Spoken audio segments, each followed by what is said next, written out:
Good morning students. Now we continue our chapter 5 electric current, विद्युत धारा। कल हम लोगों ने पढ़ा था सेल, ईएमएफ, टर्मिनल वोल्टेज, आंतरिक प्रतिरोध, इनके बारे में हमने कल पढ़ा था। और हमारी जो क्लास थी उसके अंदर मैंने आपको बहुत अच्छी तरह से समझाया था कि किस कंडीशन में आपका ईएमएफ होगा, किस कंडीशन में आपका टर्मिनल वोल्टेज होगा, किस कंडीशन में आपका आंतरिक प्रतिरोध होगा। तो इन सब चीज़ों को पढ़ने के बाद में अब हम बात कर रहे हैं यहाँ पर सेलों के संयोजन की। जैसे आप एक टॉर्च की अगर हम बात करते हैं तो टॉर्च के अंदर सेलों को लगाया जाता है। तो सेलों को किस क्रम में लगाते हैं, अगर आपने देखा हो तो सेल जो लगाए जाते हैं एक के पीछे एक लगाए जाते हैं। सेल की जो कैप होती है वो पॉजिटिव, बैक सिरा नेगेटिव, फिर उसके नीचे पॉजिटिव, फिर नेगेटिव। तो ये जो कॉम्बिनेशन है इसको हम सीरीज कॉम्बिनेशन कहते हैं। इसे हम कहते हैं श्रेणी क्रम, यानी जिसमें सेल का ऋणात्मक सिरा दूसरे सेल के धनात्मक से जुड़ा हुआ होता है वो श्रेणी क्रम कहलाता है। और समांतर क्रम वही चीज़ जिसमें सारे सेलों के प्लस प्लस एक टर्मिनल से और सारे सेलों के माइनस माइनस दूसरे टर्मिनल से जुड़े हुए हों, वो समांतर संयोजन होता है। तो यहाँ भी परिपथ की आवश्यकता के अनुसार सेलों को अलग अलग क्रम में संयोजित किया जाता है। उन्हें हम श्रेणी क्रम में भी संयोजित कर सकते हैं और उन्हें हम समांतर क्रम में भी संयोजित कर सकते हैं। तो यहाँ पर हम पढ़ रहे हैं सेलों का संयोजन। तो सेलों के संयोजन में हम यहाँ पर सबसे पहले लिखते हैं कि मुख्यतः सेलों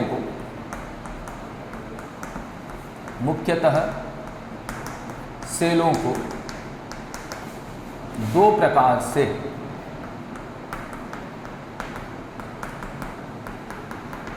संयोजित करते हैं। ठीक है, सबसे पहला श्रेणी क्रम संयोजन,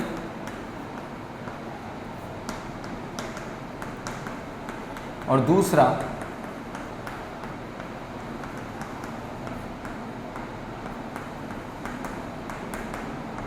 समांतर क्रम संयोजन। अभी तक हमने प्रतिरोधों का भी श्रेणी क्रम समांतर पढ़ा है, हमने संधारित्रों का भी श्रेणी क्रम समांतर पढ़ा है। अब हम सेलों का पढ़ रहे हैं। हम सेलों का श्रेणी क्रम और समांतर क्रम संयोजन स्टार्ट करते हैं। तो सबसे पहले हम सेलों का श्रेणी क्रम संयोजन लेते हैं। तो सेलों के श्रेणी क्रम संयोजन की जो डेफिनेशन है वो मैंने आपको बताई अभी कि क्या होती है। पहला हम ले रहे हैं यहाँ पर श्रेणी क्रम संयोजन। तो श्रेणी क्रम संयोजन की मैंने आपको डेफिनेशन बताई कि ऐसा संयोजन जिसमें एक सेल का ऋणाग्र दूसरे सेल के धनाग्र से जुड़ा हुआ हो उसे हम श्रेणी क्रम संयोजन कहते हैं। ठीक है, हमारे पास में दो सेल हैं। एक सेल का विद्युत वाहक बल है एप्सिलॉन 1 और दूसरे सेल का विद्युत वाहक बल है एप्सिलॉन 2। दो सेल है मेरे पास में, एक एप्सिलॉन 1 का है, एक एप्सिलॉन 2 का है। अच्छा, एक चीज़ मैंने आपको और बताई थी, हर सेल के साथ में उसका आंतरिक प्रतिरोध अटैच होता है। हर सेल के अंदर उसका आंतरिक प्रतिरोध होता है, ये भी हम लोगों ने डिस्कस किया था। तो यहाँ पर हम वही बनाते हैं, डायग्राम देखिएगा। ये सबसे पहले फर्स्ट सेल, इसका विद्युत वाहक बल है एप्सिलॉन 1, ठीक है, और इसके साथ में इसका आंतरिक प्रतिरोध है R1। ये इसका आंतरिक प्रतिरोध हो गया। ठीक है, इसी तरह से अब एक का माइनस दूसरे के किससे जुड़ेगा, प्लस से। तो ये आपका दूसरा सेल हो गया एप्सिलॉन 2 और यहाँ इसका आंतरिक प्रतिरोध हो गया R2। ओके, इनको हम नाम दे देते हैं A, ये हो गया आपका इस जगह पर B, और यहाँ पर आकर ये हो गया आपका C। ठीक है, तो ये कॉम्बिनेशन जिसके अंदर एक सेल का माइनस दूसरे सेल के प्लस से अटैच हो तो वो कॉम्बिनेशन आपका श्रेणी क्रम संयोजन कहलाता है। ओके, अब इस पूरे संयोजन को हम एक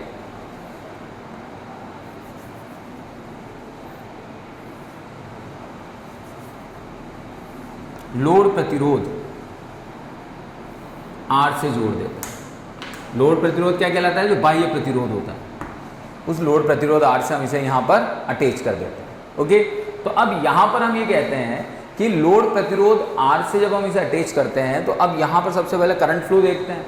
तो करंट फ्लो प्लस से माइनस चलेगा, तो ये करंट फ्लो चला आपका प्लस से माइनस। ओके, तो अब वही चीज़ वापस मैं रिपीट कर रहा हूँ यहाँ पर कि यहाँ से जब करंट चलेगा तो ये करंट इस जगह पर आकर क्या उत्पन्न करेगा, टर्मिनल वोल्टता V = IR क्या उत्पन्न करेगा इस जगह पर आकर, टर्मिनल वोल्टता।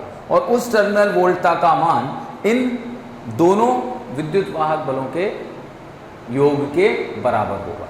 अब आप कहेंगे कैसे, ठीक है, तो उसको हम समझते हैं थोड़ा सा कि यहाँ से हम ये कहते हैं कि जैसे यहाँ एप्सिलॉन 1 विद्युत वाहक बल की बैटरी है, एप्सिलॉन 1 विद्युत वाहक बल की बैटरी है, तो इस जगह पर जब हम यहाँ टर्मिनल वोल्टता की वैल्यू निकालेंगे तो एप्सिलॉन 1 माइनस IR1 यही होगा, क्योंकि हम यहाँ पर ये जानते हैं कि जब हम इस जगह पर, जैसे हमने यहाँ पर बात की सबसे पहले VA और VC की, दो ही टर्मिनल है मेरे पास में।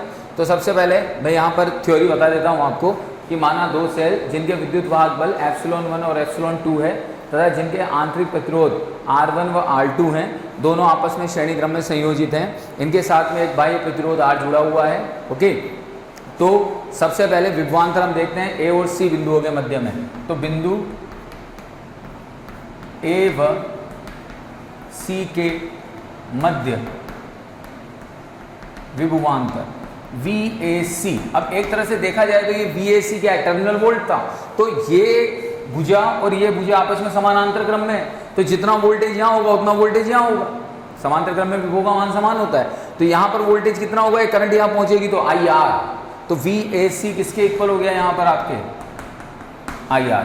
Equation 1, it is clear by this side and this side, या this arm and this arm will be equal, their potential will be equal, not sides equal, their potential will be equal. Why? Because they are in parallel combination, क्योंकि ये समानांतर क्रम में है, इसलिए यहाँ का विभवांतर और यहाँ का विभवांतर आपस में समान होगा।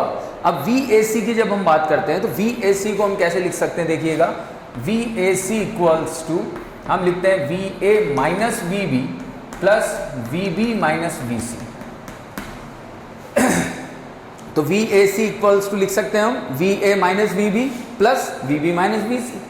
अब VA माइनस VB क्या होगा, कल मैंने बताया था आपको, केस कौन सा है, ये डिस्चार्जिंग वाला।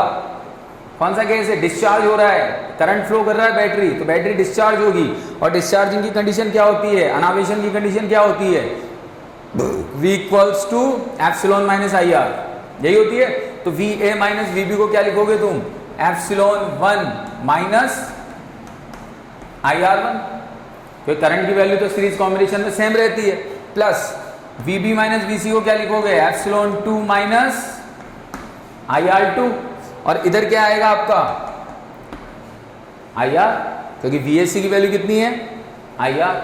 अब इसे हम और सॉल्व करें तो एप्सिलॉन 1 और एप्सिलॉन 2 को तो एक ही साइड रहने दो, इक्वल्स टू ये माइनस IR1 और माइनस IR2 को इधर पक्षांतरण कर दो, तो IR plus IR1 plus IR2, I common ले लो, तो I जब कॉमन लोगे तो R plus R1 plus R2, और इधर क्या चल रहा है, एप्सिलॉन 1 प्लस एप्सिलॉन 2। ये आ गई आपकी इक्वेशन 2। ठीक है, अब हम यहां पर ये कहते हैं कि जो श्रेणीक्रम संयोजन है, अगर उस श्रेणीक्रम संयोजन का तुल्य विद्युत वाहक बल, हम यहां लिखते हैं कि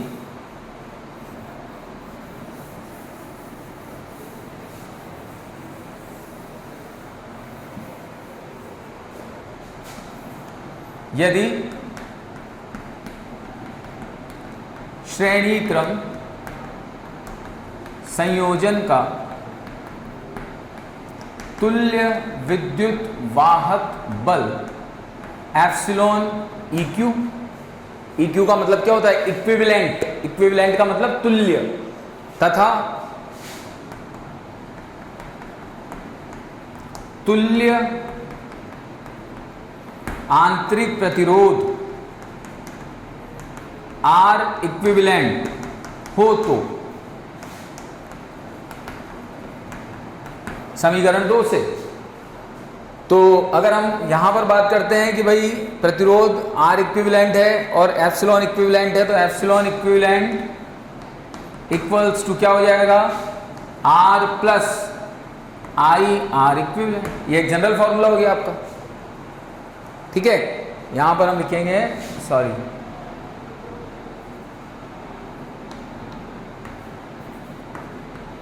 IR प्लस R इक्विवेलेंट। अब यहां पर जो ये इक्वेशन आई है आपकी, ठीक है, ये इक्वेशन कहां से आई, ये इक्वेशन हमने एक जनरल इक्वेशन निकाली है। अगर आपको ध्यान हो तो हम लोगों ने कल पढ़ा था epsilon equals to V plus V dash, तो ये तो V हो गया और ये V डैश हो गया आपका, ये जनरल इक्वेशन निकाली है। तो अब समीकरण 2 और 3 की हम तुलना करते हैं। ठीक है, तो समीकरण 2 और 3 की तुलना करेंगे यहां पर, तो समीकरण 2 व 3 की तुलना से। तो जब समीकरण 2 और 3 की तुलना करेंगे तो यहाँ एप्सिलॉन इक्विवेलेंट की जगह क्या है, एप्सिलॉन 1 प्लस एप्सिलॉन 2, और आर इक्विवेलेंट की जगह क्या है, R1 प्लस R2।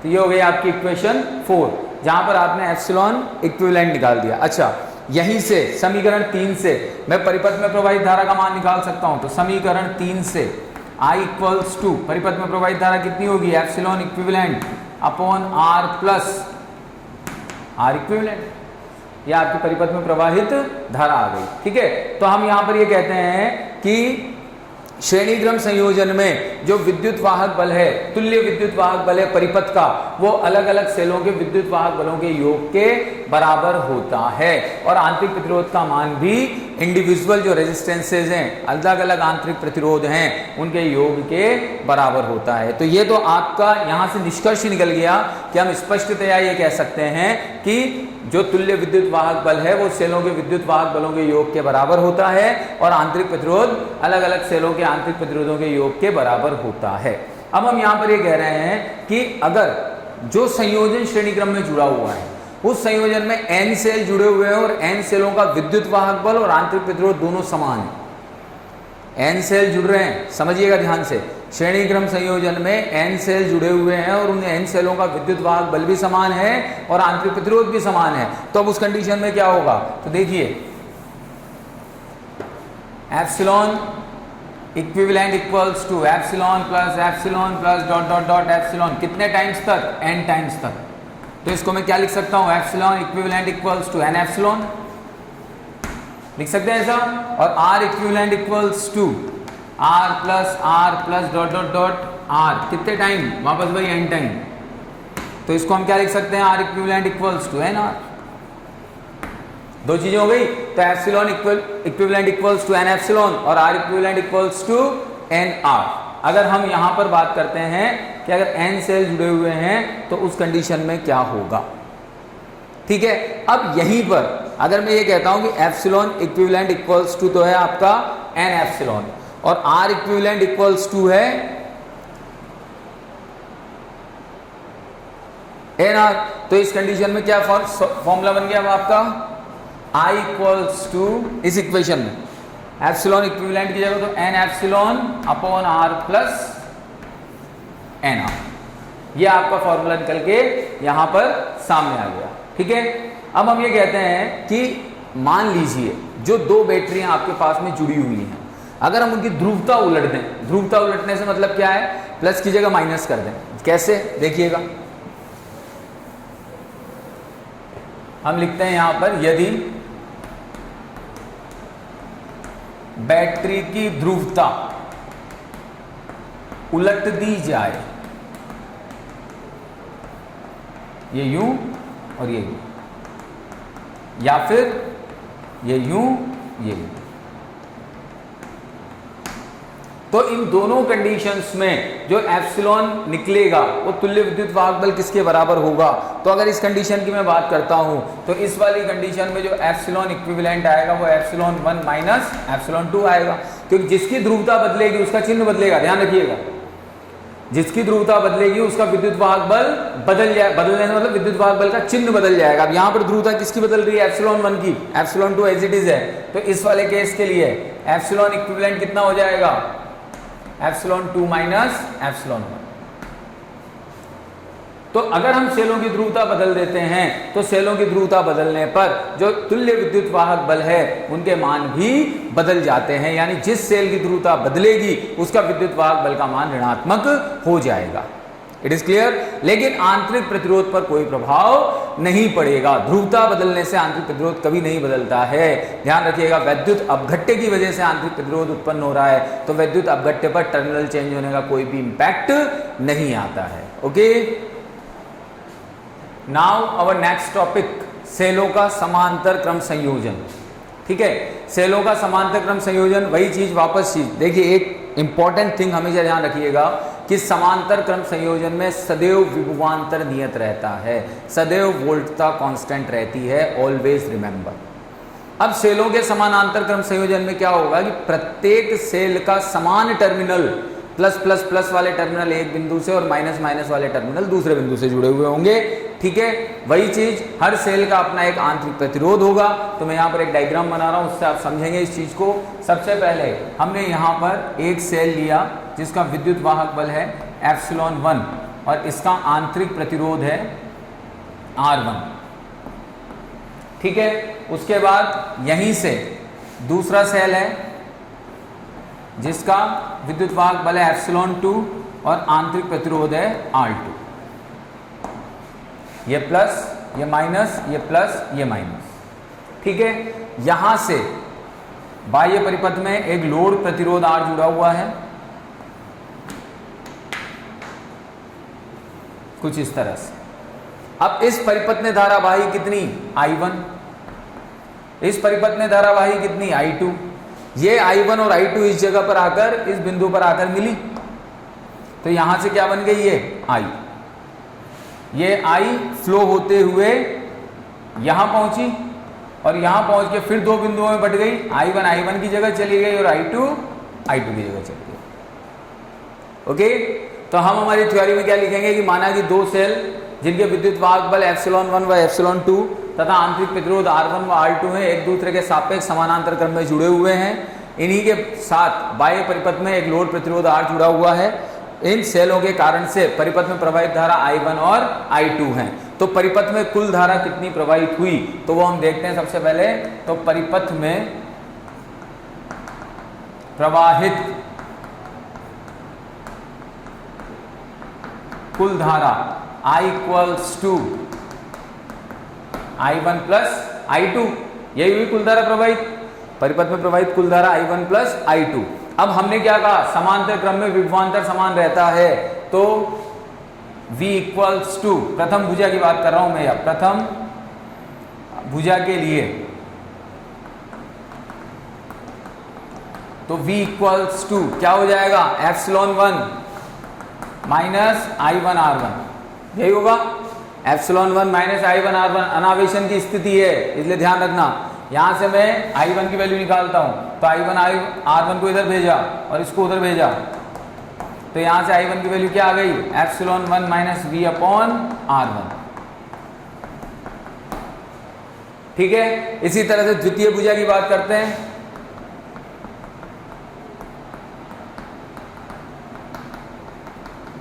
तो द्वितीय भुजा के लिए अब अगर द्वितीय भुजा लेंगे तो यहां भी विभवांतर का मान समान है, तो V = ठीक, मुझे I2 की वैल्यू निकालनी है।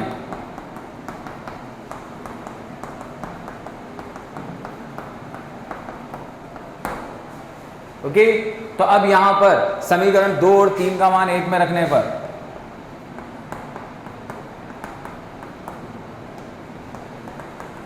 तो जैसे 1 में रखेंगे I =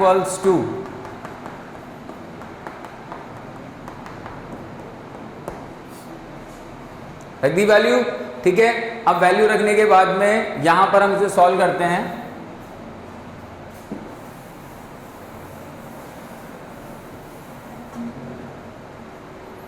I = एप्सिलॉन और ε1 और ε2 वाली टर्म को एक साथ ले लो, माइनस कॉमन ले लो। ओके, और सॉल्व कर दो इसको एलसीएम लेके, माइनस, अच्छा इसके साथ में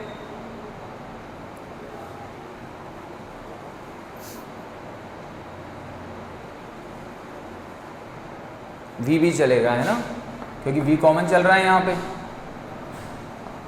ये V चलेगा और इधर आई।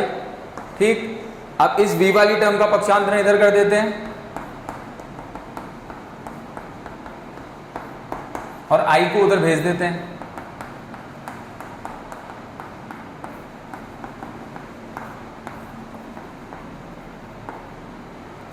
ठीक है, यहां से V की वैल्यू निकालते हैं। तो आप समझिएगा, V की वैल्यू निकालोगे तो इस पूरे का डिवाइड इसके साथ भी होगा और इसके साथ भी होगा, और जैसे इस पूरे का डिवाइड इसके साथ और इसके साथ होगा तो ये पलट जाएंगे। पलट जाएंगे तो क्या बन जाएंगे,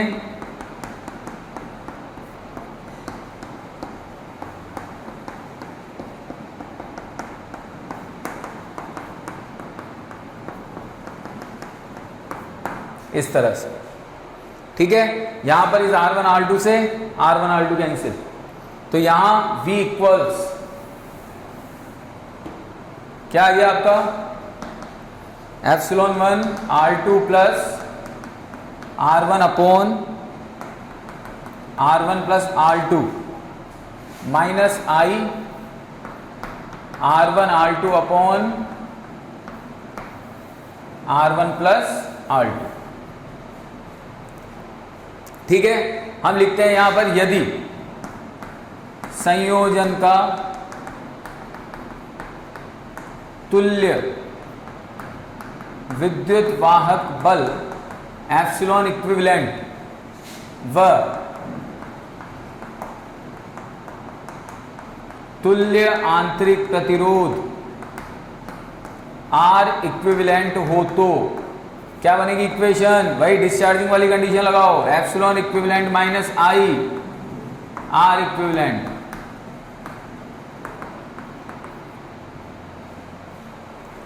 ठीक है, तो यहां से समीकरण 4 और 5 की अब क्या कर लें हम, तुलना। तो समीकरण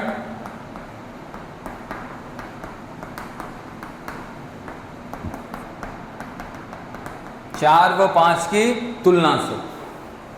तो अब समीकरण 4 और 5 की जब आप तुलना करोगे तो समीकरण 4 ये है और समीकरण 5 ये है। यहां पर एप्सिलॉन इक्विवेलेंट की वैल्यू किसके बराबर है, इसके बराबर। तो एप्सिलॉन इक्विवेलेंट अपॉन और R इक्विवेलेंट की वैल्यू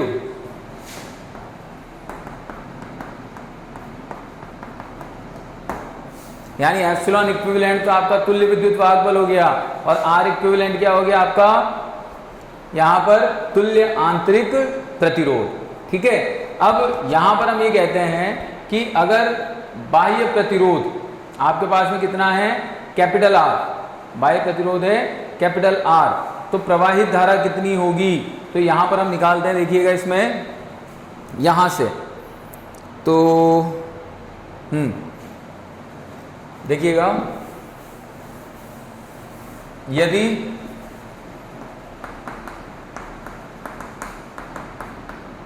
बाह्य प्रतिरोध कैपिटल R हो तो समीकरण 5 से V की जगह तो IR रख दिया मैंने, epsilon equivalent minus I R equivalent, इस I का ट्रांसफर इधर कर दिया, कॉमन भी ले लिया, तो वापस I की वैल्यू क्या आ गई तुम्हारी, epsilon equivalent upon R plus R equivalent. Equivalent का मतलब क्या होता है, तुल्य। ठीक है, तो यहां से आपने I की वैल्यू निकाल दी। ठीक, अब हम यहां पर ये कहते हैं कि सेलों के समानांतर क्रम में स्पष्ट क्या होता है। हमने ये कह दिया कि भाई चलिए मान लीजिए विद्युत वाहक बल समान है, दोनों सेलों के आंतरिक प्रतिरोध समान है। देखिएगा कंडीशंस क्या क्या बनती हैं। हमने माना कि यदि दोनों सेलों के विद्युत वाहक बल व आंतरिक प्रतिरोध समान है तो एप्सिलॉन 1 एप्सिलॉन 2 बराबर एप्सिलॉन R1 R2 बराबर R। तो वैल्यू रखते हैं, देखो एप्सिलॉन इक्विवेलेंट, यहाँ वैल्यू रखता हूं मैं, एप्सिलॉन की जगह एप्सिलॉन, R1 R2 की जगह R, तो ये हो जाएगा epsilon R plus epsilon R upon R plus R, तो ये हो गया 2 एप्सिलॉन R अपॉन 2R, तो ये सिर्फ क्या बचा, एप्सिलॉन। यानी जो तुल्य विद्युत वाहक बल आएगा वो किसके बराबर आएगा, सिंगल एप्सिलॉन के।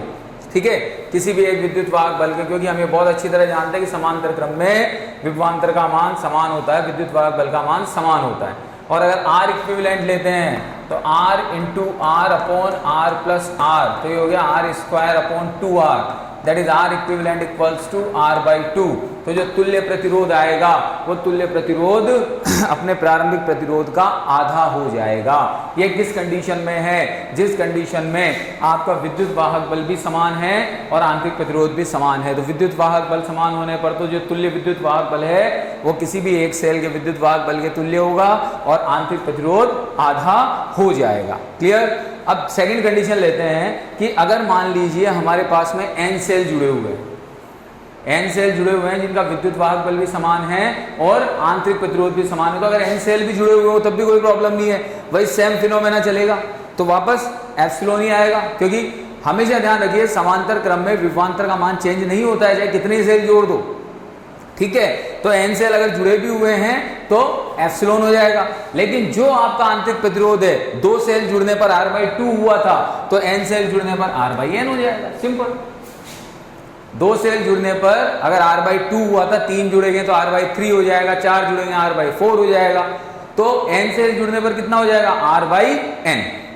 तो यहां पर एप्सिलॉन इक्विवेलेंट तो एप्सिलॉन ही रहेगा, लेकिन R इक्विवेलेंट कितना हो जाएगा? R/n। और अगर इस कंडीशन में हम I की वैल्यू निकालते हैं तो I इक्वल्स टू हमारा फॉर्मूला है epsilon equivalent upon R plus R equivalent. तो एप्सिलॉन इक्विवेलेंट की जगह तो एप्सिलॉन आ गया R प्लस R/n।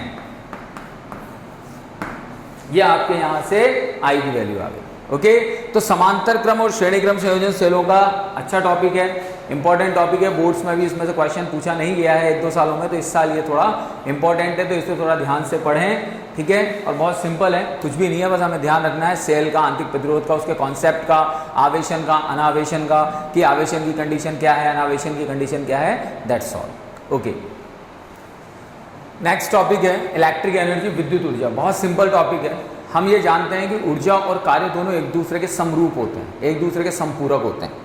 तो अब यहाँ पर विद्युत ऊर्जा को जब हम डिफाइन करेंगे तो सबसे पहले माइंड में क्या चीज़ स्ट्राइक होगी कि विद्युत ऊर्जा मतलब कार्य। तो कार्य किस चीज़ का? भाई कार्य किस चीज़ के लिए करना पड़ेगा? तो परिपथ में आवेश या विद्युत धारा को प्रवाहित करने के लिए जो कार्य किया जाता है वो कार्य विद्युत ऊर्जा के रूप में संचित हो जाता है। मैंने कल आपको बताया था कि जो विद्युत वाहक बल होता है उस विद्युत वाहक बल का काम होता है आवेश को प्रेरित करना, आवेश को मोटिवेट करना परिपथ में प्रवाहित होने के लिए प्रतिरोध के विरुद्ध। तो आपने प्रतिरोध के विरुद्ध उस आवेश को मोटिवेट किया, उसको पुश किया, तो उसने प्रतिरोध के विरुद्ध जाकर कार्य किया, तब जाकर वो उससे आगे बढ़ा। और किया गया कार्य किस रूप में संचित हुआ? विद्युत ऊर्जा के रूप में। ठीक है, तो हम यहां पर विद्युत ऊर्जा को ऐसे परिभाषित कर सकते हैं कि किसी निश्चित समय में किसी विद्युत सेल द्वारा विद्युत परिपथ में धारा प्रवाह के लिए किया गया कार्य विद्युत ऊर्जा के रूप में संचित हो जाता है या विद्युत ऊर्जा कहलाती है। दोबारा, किसी निश्चित समय में किसी विद्युत सेल द्वारा विद्युत परिपथ में धारा प्रवाह के लिए किया गया कार्य विद्युत ऊर्जा कहलाता है। अब मैं आपसे ये कहता हूं कि कोई मेरे पास में सेल है और इस सेल से t समय में q आवेश प्रवाहित हो रहा है। इधर ये q आवेश चलेगा, इस डायरेक्शन में इलेक्ट्रॉन बोल सकता हूं मैं इसको। ठीक है, तो t समय में q आवेश प्रवाहित हो रहा है। ठीक है, इस q आवेश के कारण से परिपथ में प्रवाहित धारा कितनी है? I, क्योंकि हम जानते हैं इलेक्ट्रॉन जाएगा तभी तो धारा बनेगी।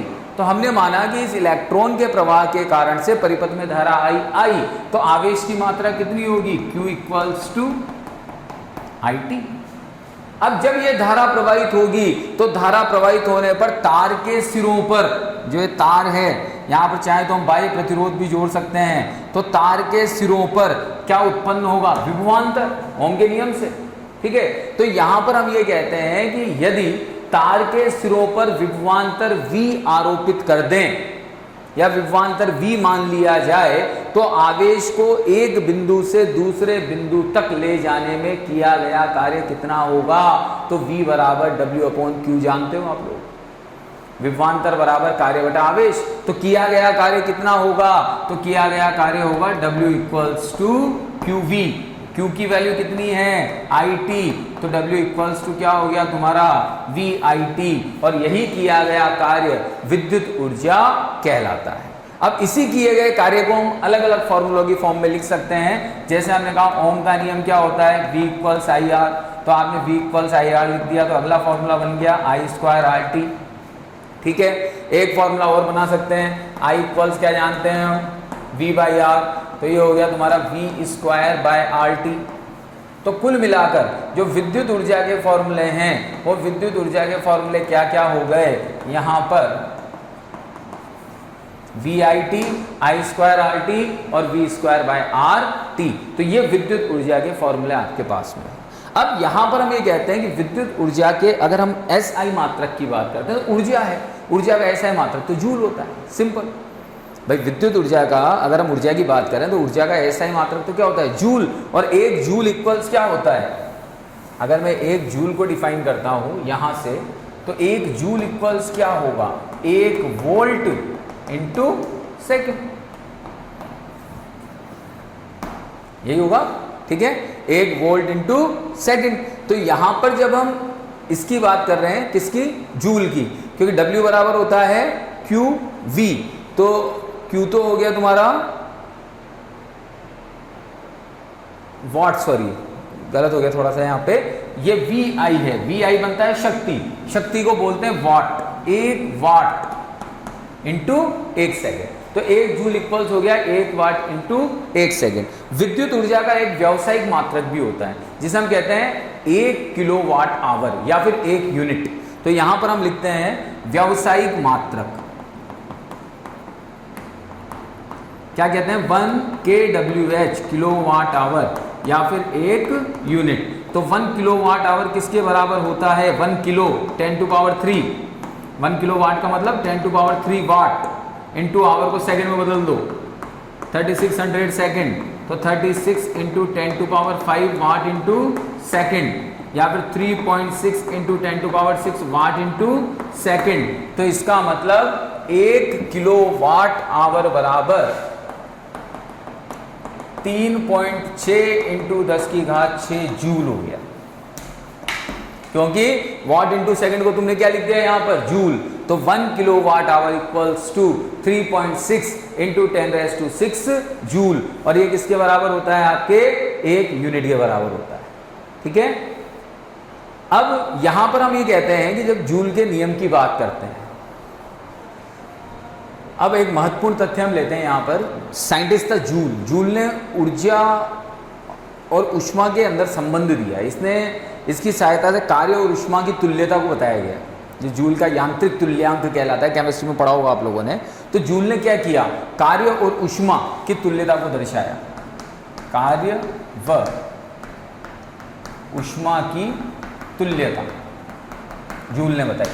ठीक है, उसने क्या कहा कि W इक्वल्स टू JH, ये तो आपका कार्य, ये हो गई हीट, तो J इक्वल्स क्या हो गया, W/H। तो ये जो जूल है, ये जो J है, ये J क्या कहलाता है, आपका ऊष्मा का यांत्रिक तुल्यांक। J को हम कहते हैं ऊष्मा का यांत्रिक तुल्यांक। ठीक है, ये सिर्फ एक तुल्यता का एक छोटा सा फॉर्मूला है, वैसे जनरली पूछा नहीं जाता, लेकिन कभी कभार एक न्यूमेरिकल आधे 1 नंबर का इस पर दे दिया जाता है। तो J को यहाँ पर बोलते हैं हम ऊष्मा का यांत्रिक तुल्यांक, और J का जो मान होता है वो होता है आपका 4.2, ये ऊष्मा के यांत्रिक तुल्यांक का मान है, ध्यान रखिएगा, ऊष्मा का यांत्रिक तुल्यांक J बराबर 4.2 जूल पर कैलोरी। ठीक है, तो यहां से 1 कैलोरी इक्वल्स टू 4.2 जूल निकल जाता है। तो ये ऊष्मा के यांत्रिक तुल्यांक की आपकी वैल्यू हो गई। इसके बाद में लास्ट टॉपिक जो इस चैप्टर का आता है वो आता है विद्युत शक्ति, इलेक्ट्रिक पावर।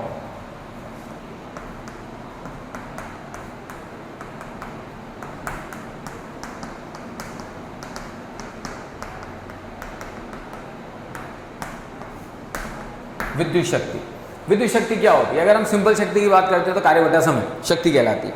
क्या कहते हैं, कार्य और समय का अनुपात शक्ति कहलाता है, यानी एकांक समय में किया गया कार्य शक्ति कहलाता है। लेकिन यहाँ पर विद्युत शक्ति है, तो यहां पर विद्युत शक्ति को कैसे डिफाइन करेंगे कि किसी विद्युत परिपथ में विद्युत स्रोत द्वारा विद्युत धारा प्रवाह के लिए किए गए कार्य की दर, किसी विद्युत परिपथ में विद्युत स्रोत द्वारा विद्युत धारा प्रवाह के लिए किए गए कार्य की दर विद्युत शक्ति कहलाती है। और इसको भी हम P से ही डिनोट कर देते हैं, तो P equals to W/T, W की वैल्यू होती है VIT, पहले निकाल चुके हैं हम, तो P इक्वल्स टू हो गया VI। अब V की जगह ओम का नियम लगा दो IR, तो ये I²R, एक और फॉर्मूला बन गया।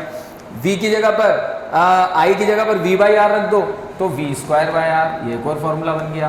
तो कहने का मतलब किसी भी विद्युत स्रोत द्वारा विद्युत धारा प्रवाहित करने के लिए जो कार्य किया जाता है वो शक्ति कहलाती है, ठीक है। कार्य करने की जो दर होती है वो शक्ति कहलाती है। इसके मात्रक की बात करें तो मात्रक बहुत अच्छी तरह आप जानते हो वॉट, बड़े मात्रकों में जाते हैं तो किलोवाट, मेगावाट। शक्ति का एक व्यावसायिक मात्रक होता है जिसे हम कहते हैं अश्व शक्ति, हॉर्स पावर,